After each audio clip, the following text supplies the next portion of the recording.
E nós vamos nessa noite tratar um pouco desse direito de cidadania a nós conferido. Para isso nós queremos chamar aqui o pastor Arquelau, que vai nos conduzir nessa ministração. Então, para quem não sabe, pastor Arquelau é um dos obreiros bem conhecidos dessa igreja, passou por vários estágios do ministério, é um grande amante das Escrituras, é teólogo, é também um advogado de carreira, e nós louvamos muito a Deus pela sua vida e o convidamos para nos trazer essa ministração, e eu tenho certeza que nós seremos grandemente enriquecidos. Ouça com atenção o assunto que aqui será ministrado. Pastor Arquelau, tenha a bondade. Cumprimento a todos com a paz do Senhor. Louvo a Deus por esta oportunidade, esse privilégio, esta honra de estar aqui reunido com os irmãos e desta feita cooperar na ministração. Já agradeço ao pastor Luiz pelo convite, pela confiança. E vamos estar juntos aqui meditando na palavra de Deus, tendo como base para essa temática que já foi, de certa forma, anunciada, sobre o cristão, o Estado e a cidadania.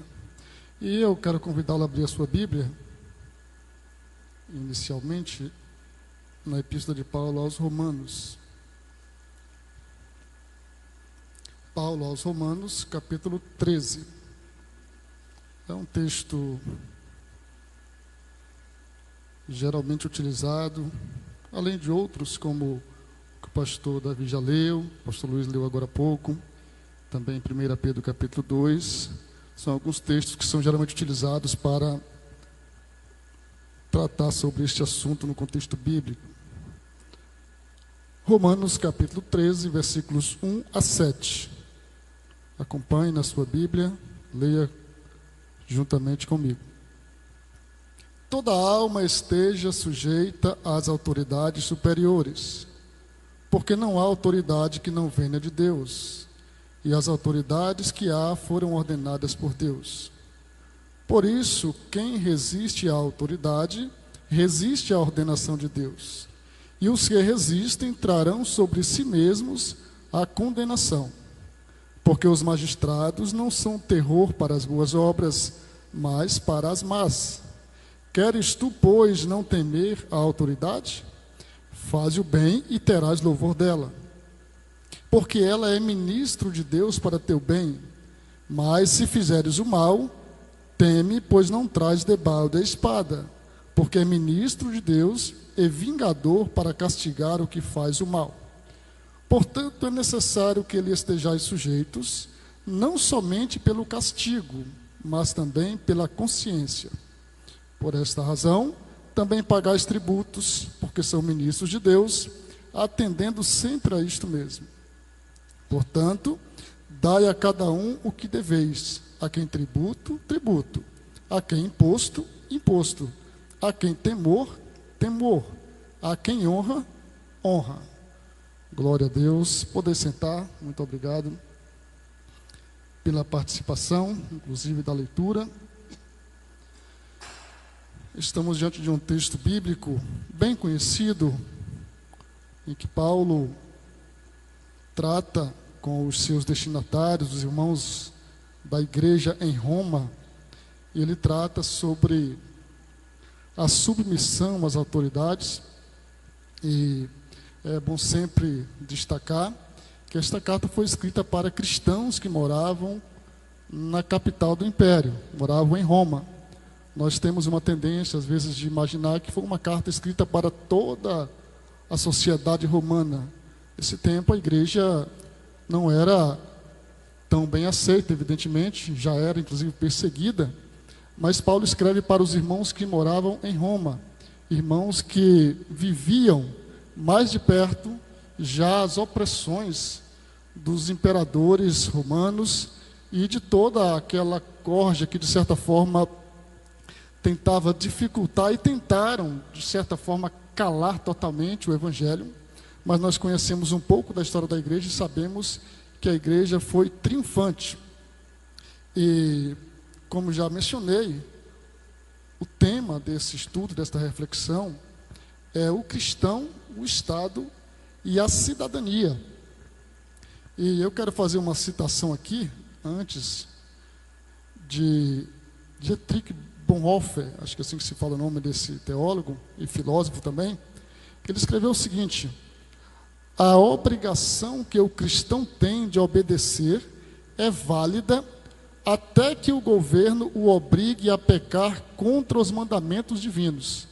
Então nós temos aqui uma condição para considerar como válida uma obrigação que porventura venha das autoridades.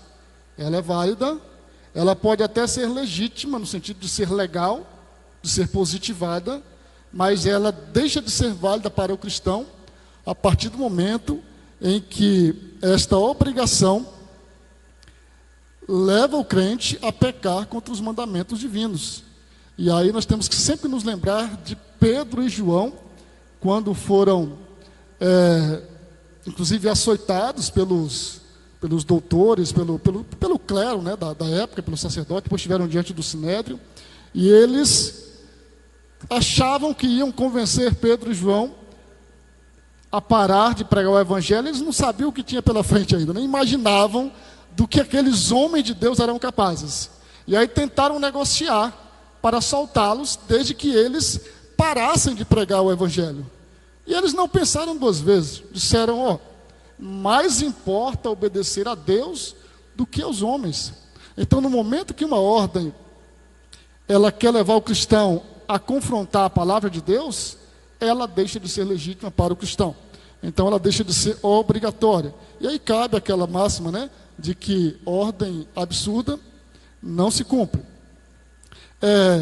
No Império Romano, os judeus tinham alguns privilégios diferenciados em relação a outras nações que eram dominadas por Roma. Por exemplo, os judeus eles eram isentos do serviço militar. Eles não eram obrigados, os judeus não eram obrigados, ainda que estavam sob o domínio de Roma, mas eles não eram obrigados a se alistarem para alguma legião ou para servir ao exército romano. Eles também não eram obrigados a prestar culto a César.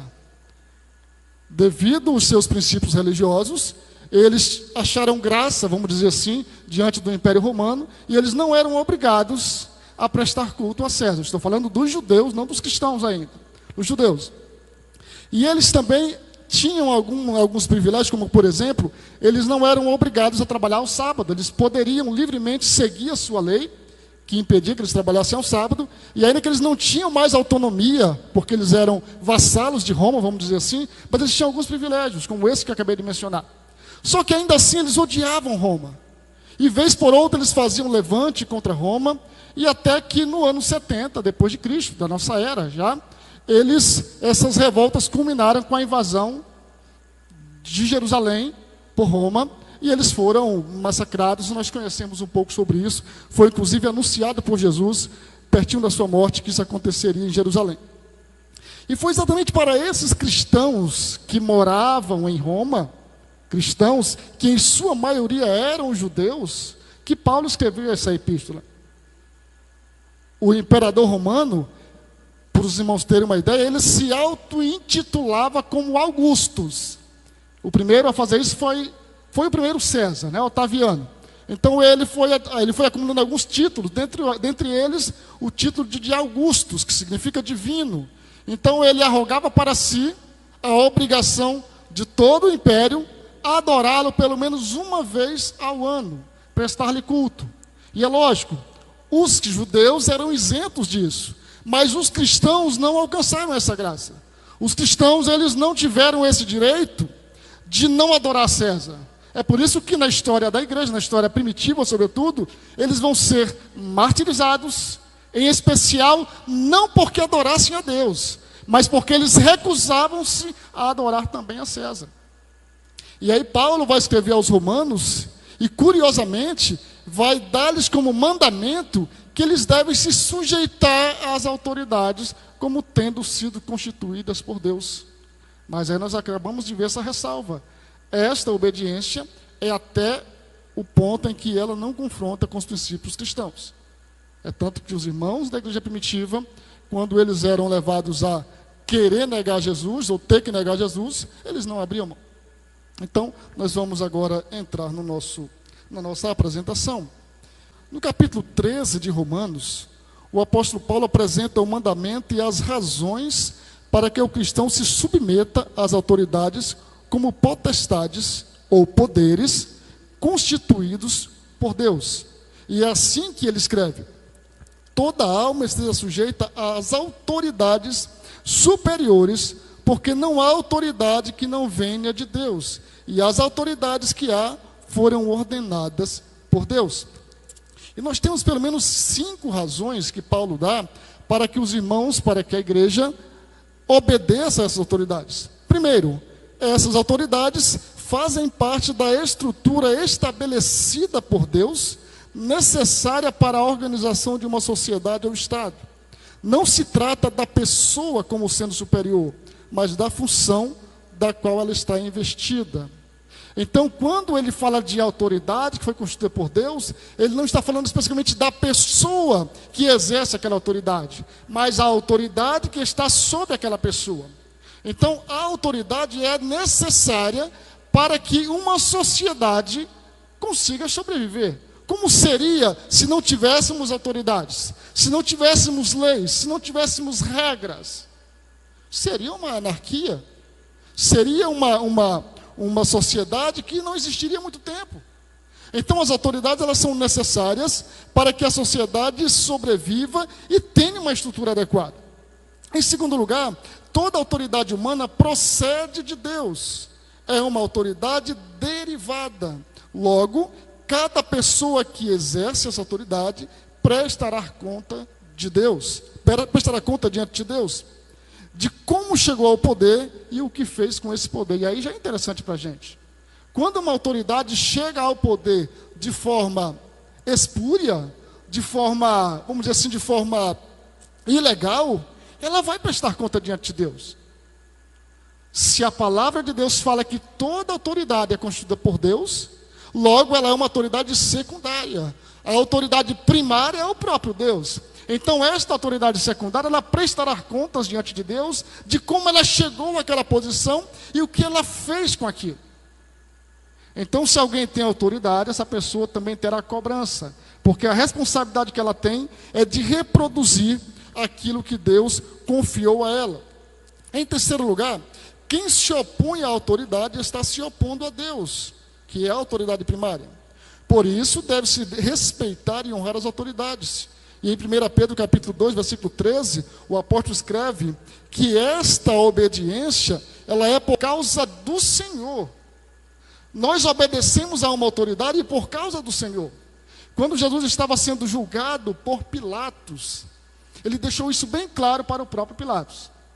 Pilatos, na sua soberba, fez algumas perguntas a Jesus, e ele disse para Jesus que poderia libertar Jesus ou deixar que ele morresse. Ele foi alegar para Jesus uma autoridade que ele pensava que tinha como primária. Jesus deixou bem claro para ele: olha, nenhuma autoridade te seria dada se não fosse de Deus. Então a autoridade que Pilatos tinha era uma autoridade secundária, uma autoridade concedida por Deus, aquele cargo, aquela função, que ele era como que um supervisor, um procurador de Roma, lá na região da Judéia. Aquilo ali era algo que ele estava representando apenas, não que ele fosse o merecedor de toda essa honra. Em quarto lugar, a desobediência à autoridade trará castigo como consequência. E se o castigo é por desobedecer a uma ordem legítima, não se está aí diante de perseguição, mas de justa retribuição pelo erro. Então, quando uma pessoa é penalizada porque desobedeceu, ela não pode se gloriar por isso. Pelo contrário, o que se espera é que um cristão que está sendo penalizado por desobediência civil, uma desobediência de algo que seja legal, ele deve se envergonhar disso, porque nós devemos ser exemplos, devemos ser exatamente exemplos de cumpridores da lei. Então, às vezes, a pessoa está sofrendo consequências do seu erro e quer achar que isso é porque ele é crente. Nem sempre é por isso. Às vezes é pura desobediência mesmo. Às vezes é pura rebeldia contra as leis. E em quinto lugar, a autoridade é ministro. É assim que Paulo escreve em Romanos. Ela é ministro, servo ou diácono, é o mesmo termo aqui. Ela é ministro de Deus, vingador para punir o mal. À época de Paulo, as punições, elas incluíam açoites, incluíam o desterro do país, incluíam a pena de morte. Lógico, nós não temos isso no Brasil, evidentemente. Nem açoites, nem pena de morte. E nem desterro também. Mas a época tinha.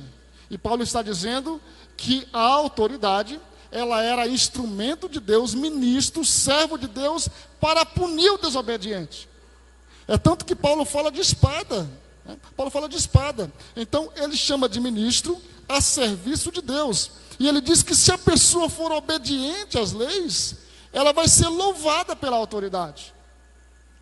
Quando é que a gente foi louvado por uma autoridade, elogiado? Né?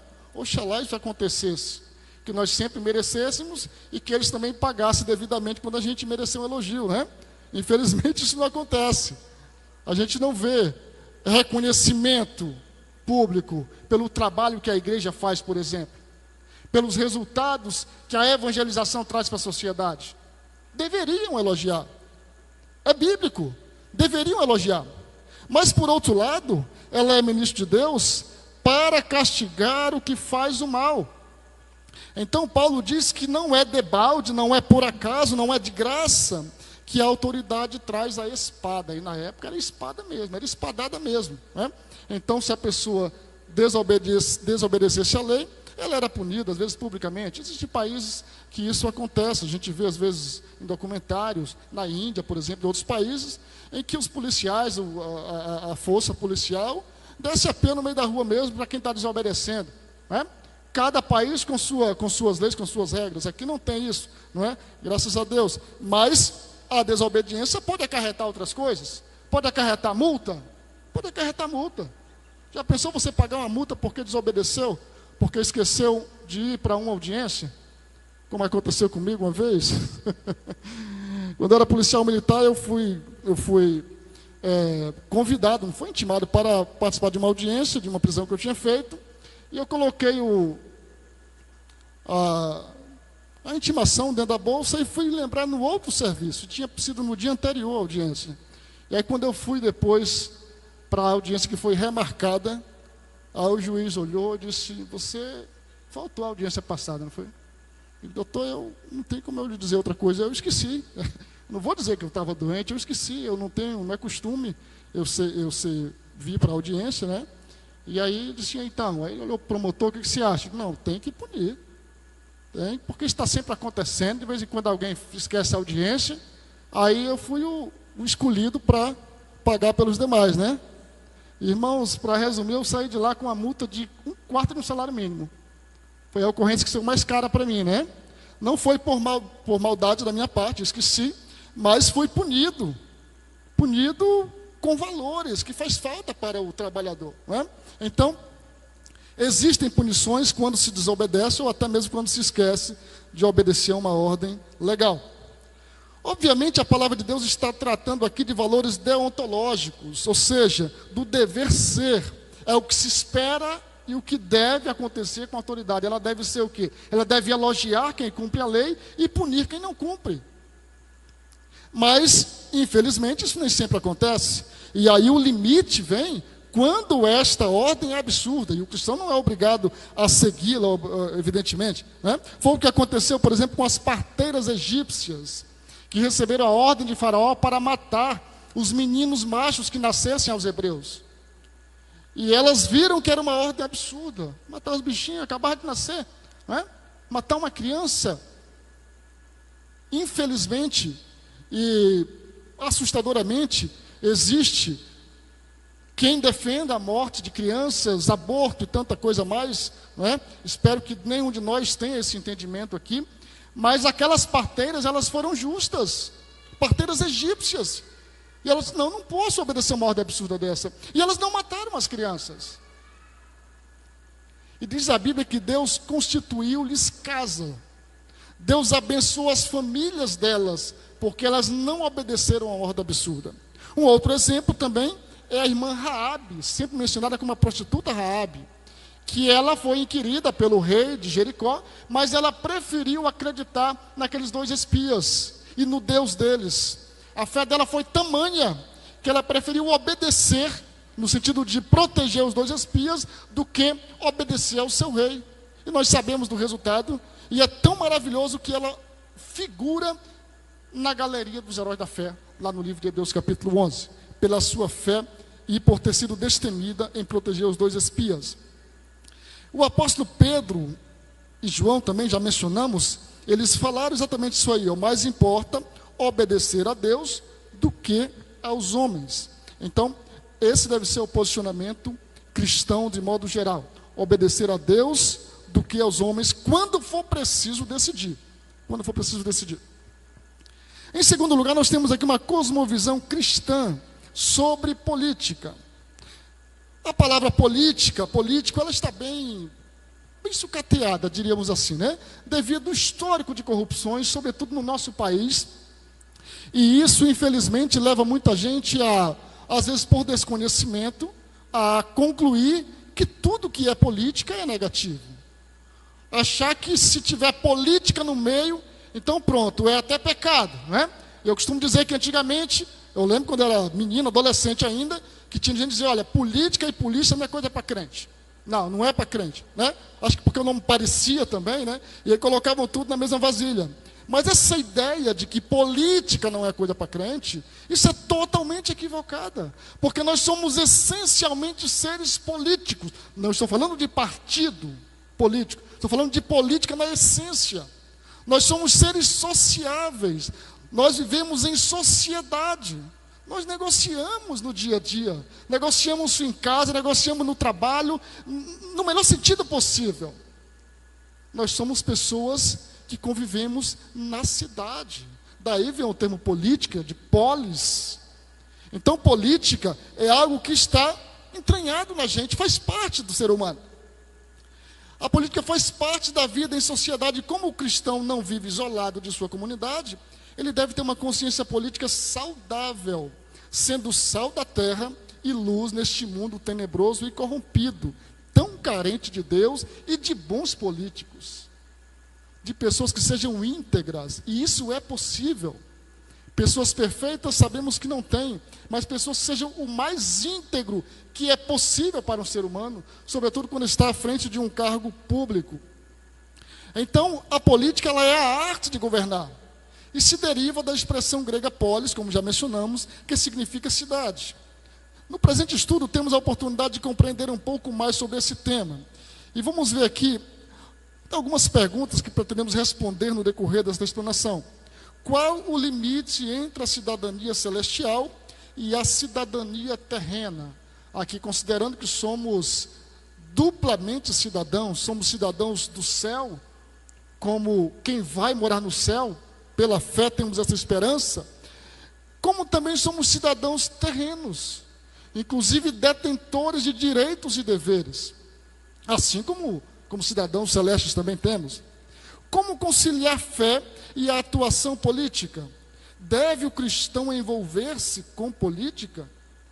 Quais as características de um bom político? Irmão, deve votar em irmão? Qual a postura da igreja em relação ao processo eleitoral? Então, nós temos pessoas que não gostam de política, como já mencionamos. Nós temos outros que são bem entendidos e esperam uma oportunidade para se aproveitar disso e conseguir, às vezes, um cargo à custa do voto dos irmãos. E nós temos também aqueles que são bem informados e cremos que esse é o nosso propósito aqui, a ponto de querer saber quem é o melhor para ser votado. Quais as opções que temos? Quais as propostas que os políticos estão apresentando nesse período agora eletivo, pré-eleição? Quais as suas ideologias? Qual o seu passado? Nós não podemos, queridos, ser tão esquecidos a ponto de não nos lembrarmos do passado dos nossos políticos. Principalmente onde moramos, na cidade, no estado, no país. Não dá para a gente esquecer. Deixa eles pensarem que nós nos esquecemos. Mas vamos ser justos conosco, a ponto de lembrar do que eles fizeram, inclusive contra a igreja. Vamos falar sobre isso mais na frente um pouquinho. Então, muitos eleitores não investem tempo para escolher seu candidato, esquecendo-se que é nas mãos deles que estão o futuro e rumos nossos e de nossos filhos. Eu acredito que é mais raro hoje, mas era muito comum antigamente a pessoa ir votar sem ter um candidato e no caminho ela juntava um santinho daquele no chão e levava a colinha para votar, não é? Ou então, perto, às vezes, da zona eleitoral ali, da sessão, tinha gente fazendo, isso quase não existe mais, né? Fazendo boca de urna, e aí ganhava aquele voto na hora daquela pessoa que não tinha tido tempo, tirado tempo para escolher quem seria o seu deputado, seu vereador, prefeito, governador, presidente, senador e por aí vai. Será que é justo nós esperarmos 2 anos, ou para ser mais preciso, 4 anos, para renovar ou reeleger um candidato, sem pararmos para analisar quais os ideais desse candidato, que terá um poder tremendo na mão depois? E nós estamos tendo a oportunidade de ver que o poder que eles têm, sobretudo aqueles que nós elegemos diretamente, né, legislativo em especial, quero mencionar aqui, e executivo, né, o poder que eles têm vai muito além de executar ou legislar, mas inclusive de escolher quem vai estar acima, no topo, no outro poder que é o poder judiciário. Então você está dando tanto poder para uma pessoa que você sequer sabe ou conhece o seu passado, ou se conhece, você ignora. Não, não é justo com você, não é justo comigo. Nós não podemos ignorar a importância de analisar detidamente em quem vamos votar. Sabemos que há pessoas que preferem até anular o voto, é um direito, né? Faz parte da nossa democracia. Mas eu costumo dizer que eu não dou viagem perdida. Sempre tem alguém melhorzinho em quem podemos votar. Não é? Sempre tem. É só procurar com cuidado que você encontra, que nós encontramos. Há quem entenda que tudo que se constrói aqui durante a vida é feito pensando nos seus filhos. Esses dias, uns dias atrás, um amigo conversando comigo e disse, e dentro do assunto, eu quero apenas destacar uma parte, ele disse, ó, Carol, porque tu sabe que tudo que a gente constrói é para os nossos filhos, né? Tudo que a gente, ele falando, tudo que a gente constrói é para os nossos filhos. E eu só ouvindo aquilo, né? E eu disse, não, tudo bem, você é assim, então tudo bem. E há quem pense assim, a gente respeita, né? Há quem pense diferente. Então você passa a vida toda trabalhando para os seus filhos, tranquilo. Isso quando falamos de patrimônio de bens, né? Há esse entendimento, e há entendimento diferente também. Mas eu quero chamar a sua atenção para um patrimônio que vai muito além do que o patrimônio material, do que os bens. O futuro cultural para os nossos filhos. O que temos deixado para eles. Como será que eles vão se comportar daqui a alguns anos com o mundo que estamos construindo para eles?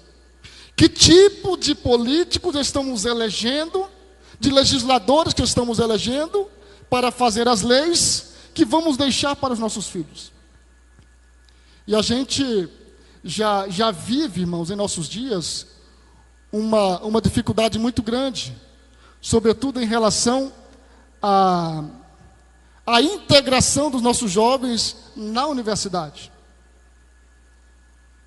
E, infelizmente, nós perdemos muitos dos nossos jovens quando eles ingressam na universidade. Mas eles precisam ir para lá realmente. Precisamos incentivá-los a isso. Precisamos incentivá-los a adquirir uma profissão, a se qualificar.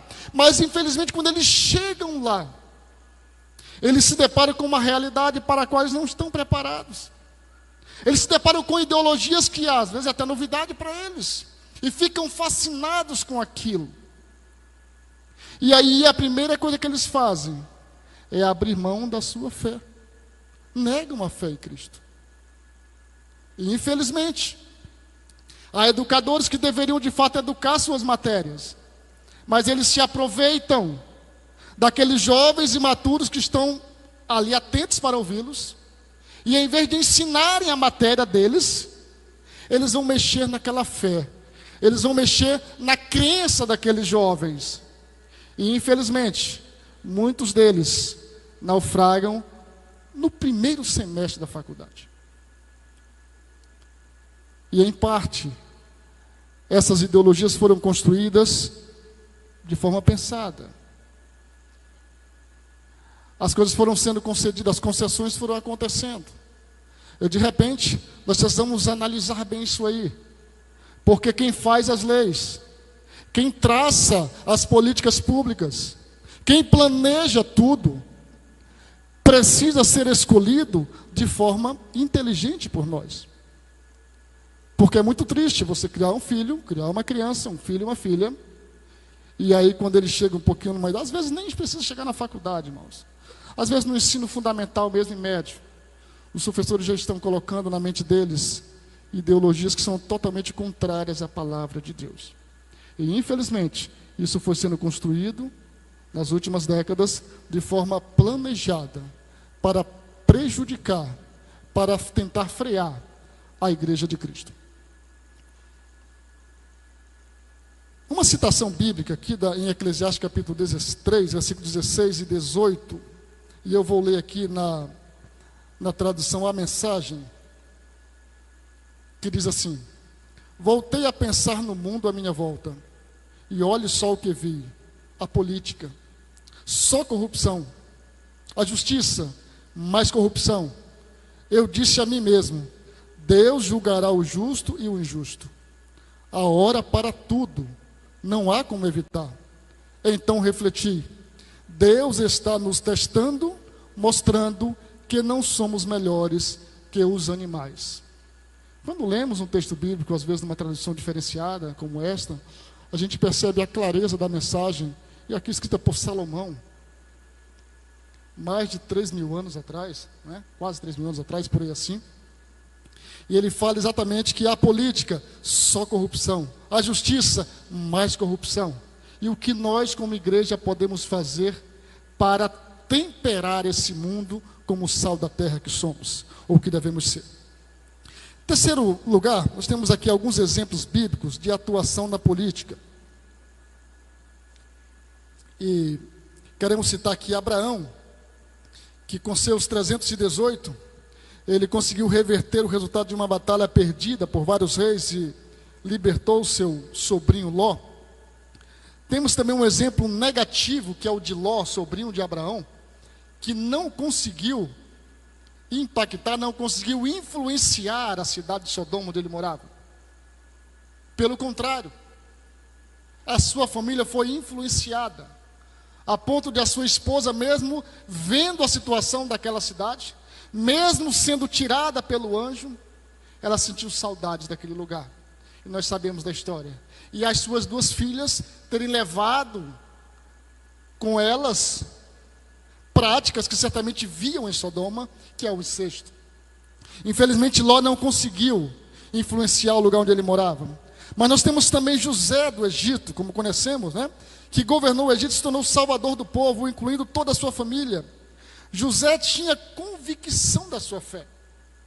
Quando a mulher de Potifar tentou José, que não foi só uma ocasião, tentou várias vezes para deitar-se com ele, para atrair o seu marido e ficar com José, o que nós somos levados a entender é que José não é pego de surpresa. A convicção de José era segura.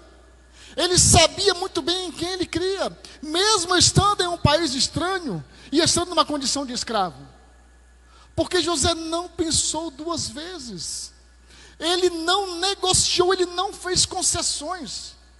Mas ele olhou bem firme para ela e disse: olha, eu não posso fazer isso contra o meu Senhor, se referindo ao marido dela, e eu não posso pecar contra o meu Deus. Ele não estava aberto à negociação. Então ele não precisou experimentar a tentação para então descobrir o tamanho da sua convicção em Deus. Ele tinha uma firmeza. E olhe que ele estava numa condição de escravo, com alguns privilégios naquele momento, mas continuava sendo um hebreu, como ela fez questão de dizer para o marido: veio a mim aquele varão hebreu que trouxeram aqui para escarnecer de mim. E a gente percebe que ela fala assim com um certo desprezo. Veio aqui um varão hebreu, se referindo a José. Mas esse varão hebreu sabia em quem cria. Nós temos também Jó, que exercia influência em sua cidade, a despeito de ser um homem muito rico, era íntegro e reto diante de Deus. Moisés, um homem de Deus escolhido para tirar o povo hebreu do Egito, e ele foi o legislador, um homem com uma tamanha sabedoria a serviço de Deus. Dizem os historiadores que Moisés, ele desenvolveu uma escrita específica a partir dali para escrever o Pentateuco, dirigido por Deus, evidentemente, porque os hebreus estavam no Egito na peregrinação, contando tudo, há quase 400 anos. Então Moisés desenvolve uma escrita para registrar o que Deus queria deixar para nós, inclusive hoje. Quando lemos o livro do Gênesis, escrito por Moisés, e os demais livros do Pentateuco, um homem de extrema sabedoria a serviço de Deus, o legislador de Israel. Elias, e no culto segunda-feira o pastor Luiz trouxe com uma mensagem muito poderosa e fez algumas menções de personagem. Eu fiquei só anotando os detalhezinhos aqui, porque olha só, Acabe, que era o rei de Israel, do reino do norte à época, ele convocou todo o povo de Israel, principalmente os profetas, para se reunirem no Monte Carmelo. Elias desafiou o povo. E o que Elias disse para o povo? Até quando vocês vão ficar cocheando entre dois pensamentos? E como foi muito bem explanado aqui na segunda-feira, Elias estava há um tempo no anonimato, escondido pelo próprio Deus, mas chegou a hora em que ele aparece novamente, sai do anonimato, e ele confronta o povo para se decidir. E trazendo isso para o nosso contexto político, sobretudo nesse momento em que vivemos, queridos e queridas, sabe aquela pseudo-imparcialidade que tanto pregavam? Ela não existe muito, não. As pessoas hoje estão tendo lado específico. Elas estão se declarando se são de um lado ou de outro. E para ser bem mais direto, se são esquerda ou direita. E nós precisamos nos posicionar, ter o nosso posicionamento, sobretudo embasado por princípios cristãos. Não é apenas por coisa da nossa cabeça, porque ouvimos, mas nós temos a palavra de Deus para nos orientar. Nós não estamos no escuro. Nós temos a luz da palavra de Deus para nos mostrar que caminho seguir. Será que precisaria vir um Elias para que as pessoas escolhessem a quem querer servir, a Deus ou a Baal? E eles, pelo visto, eles sabiam que Baal era furada, mas eles não tinham coragem de se posicionar. E Elias os confrontou. Decidam-se. E diz a Bíblia que eles ficaram em silêncio. Eles se calaram. Olha como é que está aqui esse texto na tradução a mensagem. Até quando vocês ficarão em cima do muro? Se o Eterno é o Deus verdadeiro, sigam ao Eterno. Mas se é Baal, sigam a Baal. Decidam-se. Ninguém respondeu nada. O povo nem se mexia. É como está nessa tradução. Ninguém respondeu nada. O povo nem se mexia. O povo estava acovardado. Eles sabiam que Deus era verdadeiro e que Baal era falso, mas não se posicionavam. E aí Elias quebrou o galho, Vamos dizer assim. Vamos fazer o seguinte, nós vamos fazer um desafio aqui. Quem mandar fogo em cima do sacrifício é Deus. Aí o pessoal diz, agora tá bom, gostei da ideia, essa palavra é boa. Agora ficou mais fácil decidir, né? Uma prova objetiva é melhor do que a subjetiva, né? É só para marcar? Então tá, então a gente marca. Mas para escrever, né? Tem que dizer quem é Deus, quem é Baal. Não, mas aí tudo bem, se a gente vê o fogo caindo, a gente decide. E foi o que aconteceu. E você já conhece a história. E caminhando para o intervalo. Jonas, ainda como profeta de Deus, que quando em fuga para não cumprir um mandado do Senhor, mais um que teve que se decidir, não é? Jonas não era pegando fogo não, que estava a coisa, né? Estava naufragando mesmo, né? O barco estava a ponto de naufragar e Jonas de boa dormindo. E foi preciso ir alguém lá que nem conhecia o Deus de Israel, disse, rapaz, quem é você, homem? De onde você veio? Quem é o seu povo? Escuta, aproveitando, quem é o teu Deus? A gente está aqui clamando pelos nossos deuses. E o seu? Vamos lá, ver se o seu faz alguma coisa. E aí Jonas teve que se decidir. Eu sou o problema. E o meu Deus é o Deus do céu. Que vergonha, né, para o profeta. O único Deus verdadeiro que tinha ali no pedaço, e ele não estava obedecendo, né? Mas ele se decidiu naquele momento lá, inclusive correu um grande risco, né? Porque foi lançado à água e o mar se aquietou. Daniel, profeta de Deus, estadista que esteve em ascensão durante pelo menos 4 administrações no reino babilônico, ele com seus 3 amigos estabeleceram critérios de fidelidade e pureza e cumpriram a risca. Quando chegaram no palácio, eles perceberam todo o cenário, fizeram uma reunião, nós 4 aqui, vamos decidir o seguinte, nós não vamos comer da mesa do rei, vamos comer só legumes, vamos nos abster dessas iguarias aí, isso aí é problema para a gente. Eles estabeleceram critérios e seguiram esses critérios. Esther, a bela rainha da Pérsia, que além de bela, era uma mulher sábia, e através dela, Deus salvou a nação de Israel da mão de Amã. Neemias, que era inteirado com a situação do seu povo.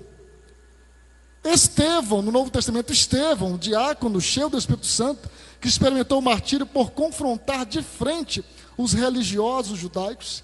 Estevão não temeu a morte.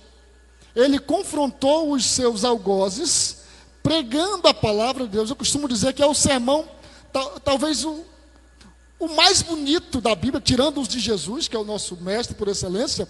O sermão de Estevão é espetacular, mas é um sermão que ele pregou sem esboço, sem ter preparado antes. E ele pregou sob pressão, e ele confrontou os sacerdotes a ponto da palavra que Estevão pregava, que era a Bíblia pura, entrar no juízo daqueles homens, e eles se incomodaram tanto que eles colocaram as mãos nos ouvidos, para não ouvir a pregação de Estevão. Mas Estevão permaneceu firme, e ele recebeu como prêmio naquele momento ali, o martírio. Mas nós sabemos, porque ele fala, antes de morrer, o que ele estava vendo, que o esperava, o próprio Jesus para recebê-lo. Estevão é um exemplo de alguém que confrontou um autêntico protestante. Tiago, o líder da igreja em Jerusalém, que notabilizou-se por sua vida de piedade e serviço cristão. Tiago, que é o autor da epístola de Tiago, ele foi um homem tão piedoso, e ele confrontava os desmandos do clero da sua época, e incomodou os sacerdotes. E ele foi martirizado, mas ele não deixou de protestar contra os desmandos de sua época. E nós temos no Novo Testamento outros exemplos, né, de pessoas que confrontaram aí a lei quando ela era contrária à palavra de Deus. Mas nós vamos agora para o nosso intervalo, que já está dando ali 20:15, né? E nós retornaremos daqui a pouco com a continuidade, falando sobre Estado e política segundo a Bíblia.